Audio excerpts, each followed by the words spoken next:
So, interesting day, huh? Pretty busy news day. You know, I wasn't gonna make a video about this. I didn't really want to, because I'm not really a political commentator. I'm kind of scared to talk about politics. I didn't really want to touch this because it's a touchy subject. We're having a lot of feelings right now. And so many videos have been made about this already. So like, why should I throw my hat into the ring?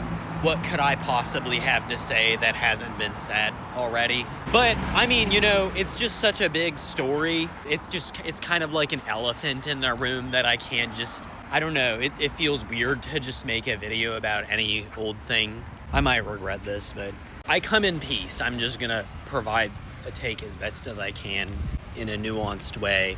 I don't mean any harm. You know, we've seen this before, like when someone who's disliked by very many people dies or when something bad happens to them. This essentially comes down to the philosophical question of, is it morally reprehensible to celebrate the death or misfortune of someone you believe to be morally reprehensible? In light of Charlie Kirk's assassination, I've seen three camps of people emerge. And yeah, there are nuances and like there are people who maybe fall in between or whatever, but these are kind of like the main three.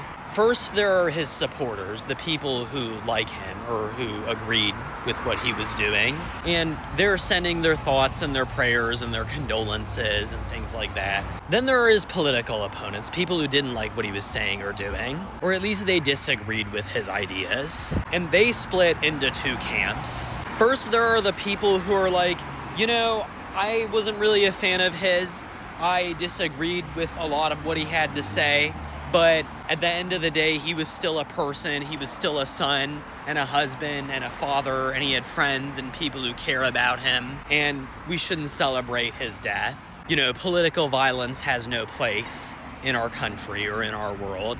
And just because he voiced his opinion and just because I disagreed with a lot of them doesn't mean that he deserved to die.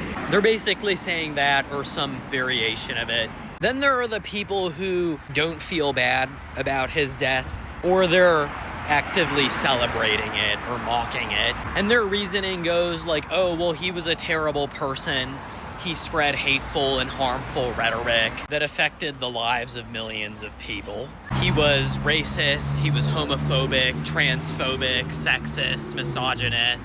He was a Zionist. He didn't care about the deaths of innocent Palestinian children. So, like, why should I care about his death? And a lot of people are pointing to his quote about the Second Amendment, like, oh, you know, I think that some deaths are necessary